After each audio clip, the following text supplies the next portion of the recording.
What's your name, Rob? Rob. Rob, you the man, you the director. I got you.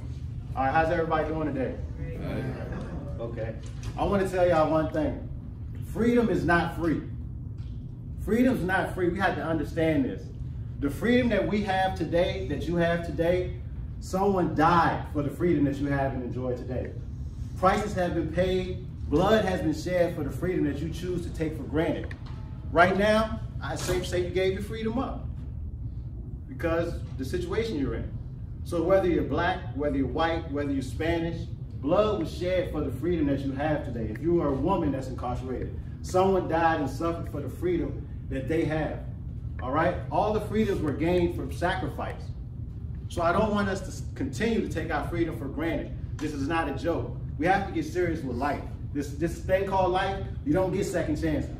We can get a second chance coming back to society, but when it comes to life, we have no second chance. So it's time for us to man up and get serious about what's going on and take our freedom serious. We have children, we have loved ones, we have mothers, you have aunts, uncles, you have grandchildren depending on you.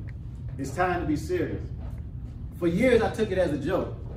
I thought that I was gonna be the best dope dealer around. When I watched Al Pacino, Scarface, Tony Montana, whoever was selling dope, I was like, oh, that's what I could do. And I lied to everybody. I lied to everybody I loved. I found out something very important. Most drug dealers are what? They're selfish. I was very selfish. I got my mom right there. I used to lie to my mom all the time. That's my mother right here in the corner. Any chance I got, I would lie to my mother. Because all I want to do is go hang out, get high, get with some women, and make some money. But freedom ain't free.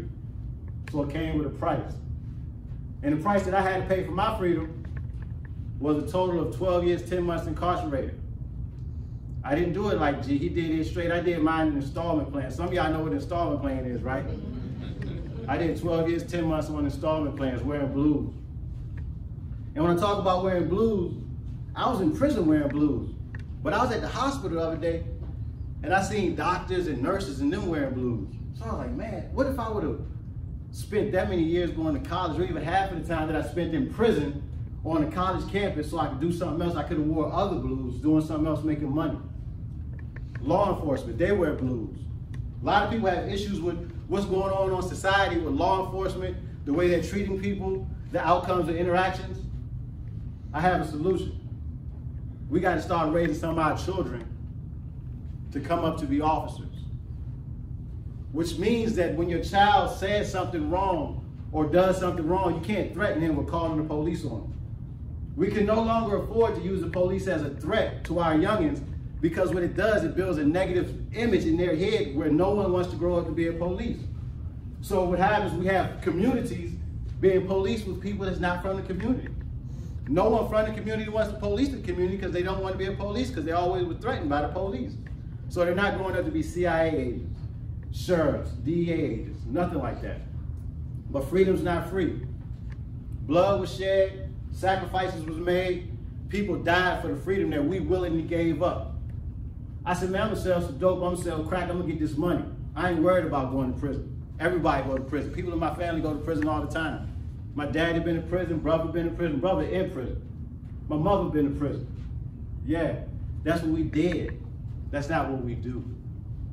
I had to wake up and found a value in myself that's higher than where I was at.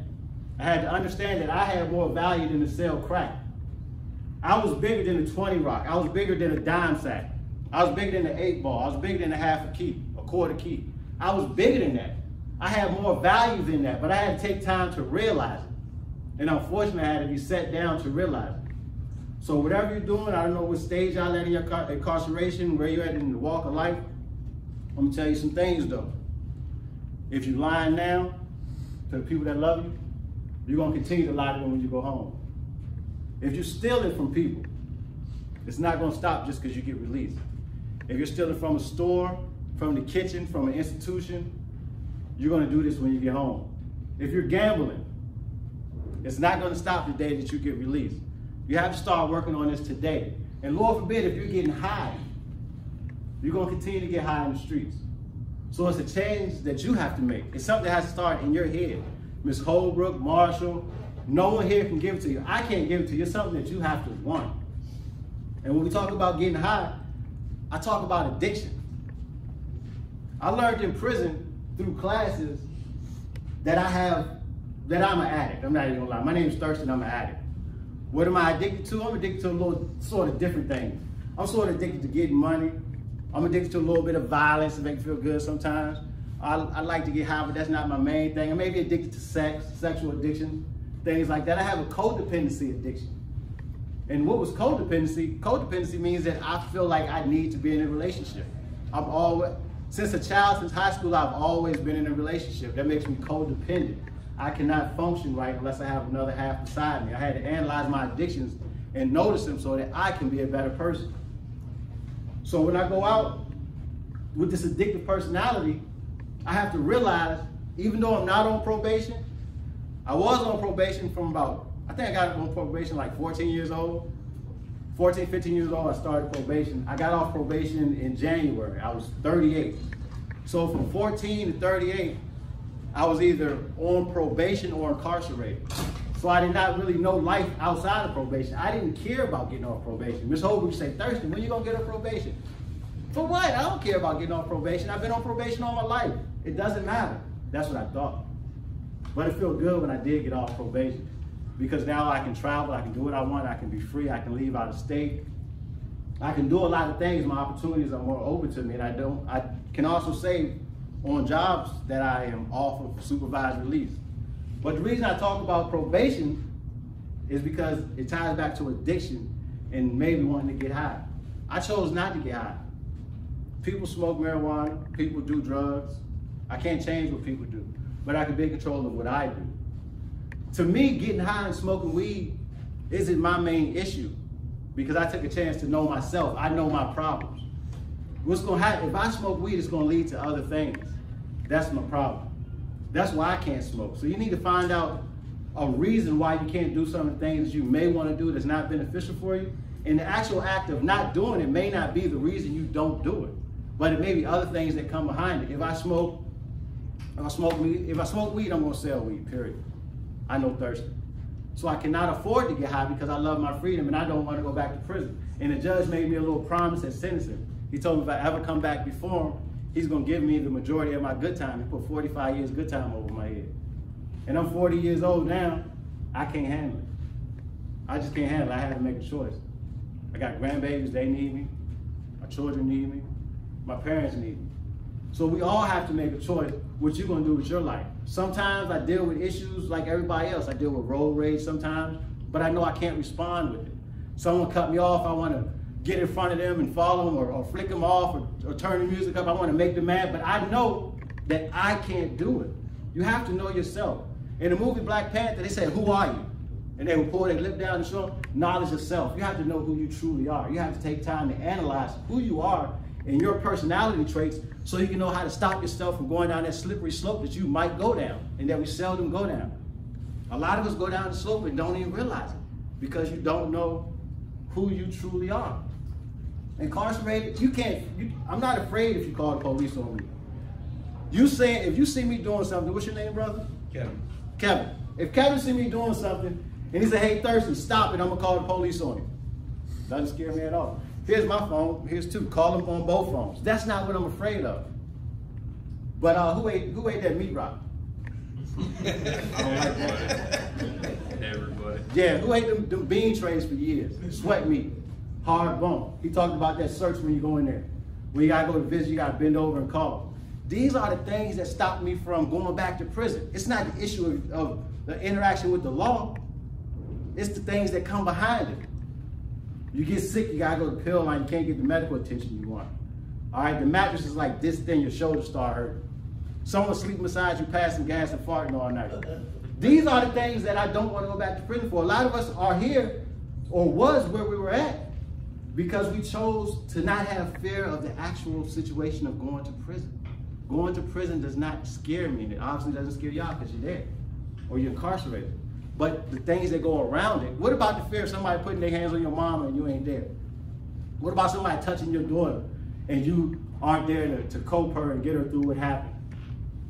What if someone does something or passes away that you love and you're incarcerated and they don't let you go to the funeral? These are the things that you have to connect to that idea of committing a crime or doing what you did or doing something new that you haven't done before, but someone's been telling you how to do it since you've been locked up, or how to commit a better crime. Don't worry about the whole go to prison part. Worry about all the things around it. Take a piece of paper, write it down. Write down some stuff you hate about your incarceration. Make a commitment to yourself that you're never going to experience those things again.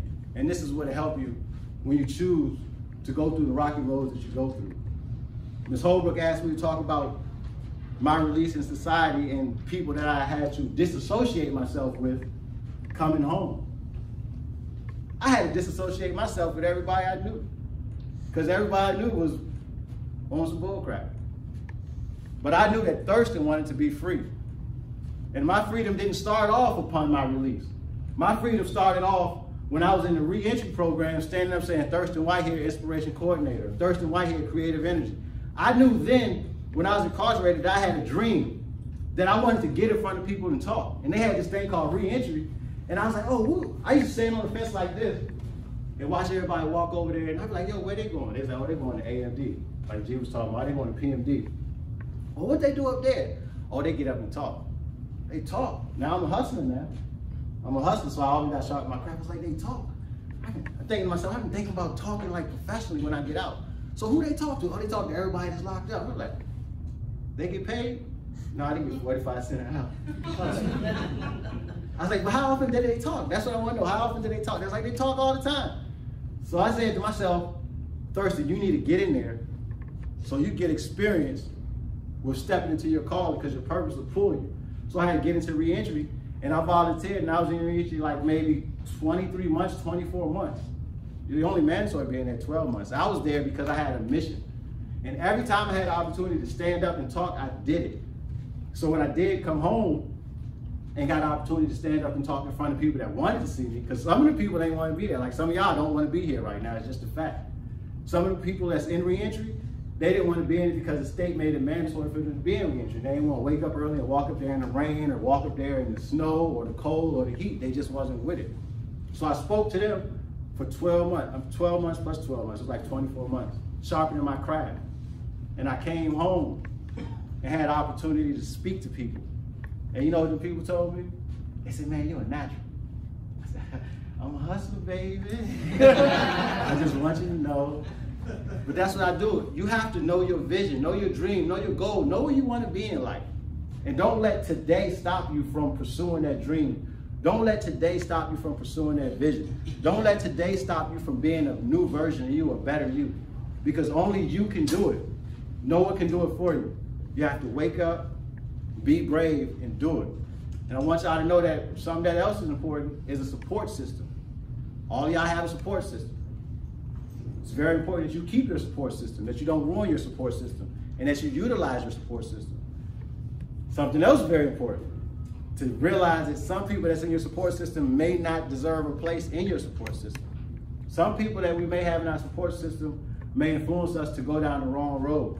They may make access to certain activities or products more easily by having them in our support system. So you need to be smart enough to cut them off and cut them out of your support system. I'm not saying they don't love you, I'm not saying they don't care about you, but they're gonna give you what they think is best for you, but that's not what's best for you. What they doing is not what's best for you. So you gotta realize some people gotta be cut off so you go where you gotta go. And I just want y'all all to be successful.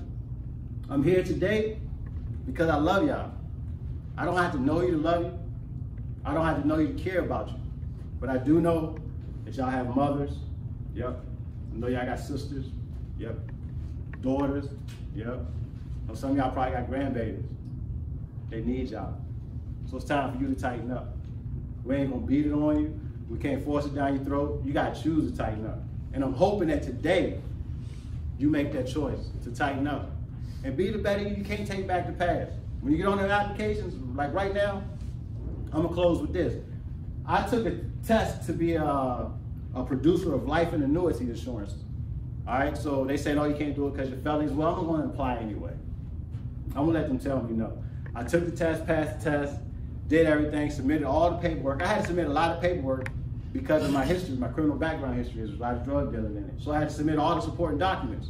I got an email back. They asked me to go into more detailed explanation about my crimes what led up to the crime and the results after the crime. So I was like, man, this felony thing, man, got me down. And I was sort of upset. I was in my feelings about it. I didn't smoke, I didn't take a drink. I went and ate a salad. I went to the buffet and sat down by myself. Because I know me, I know Thurston. I had to take myself out of the moment and chill. I didn't hit the bar. It was a bar at Ruby Tuesdays. I didn't hit the bar. I went to the salad bar. Ate some vegetables and a nice salad and relaxed. Thought about it.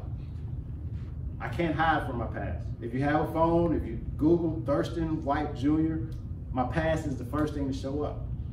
You can't hide from it. This is social media. Today's technology where you can't hide from what you did. You have to accept it and you own it. So what I did, I went home, talked to my mom for about an hour, went in the room, cut my hair, pulled my pen and paper out. I wrote a story. Really wasn't a story, I wrote the truth.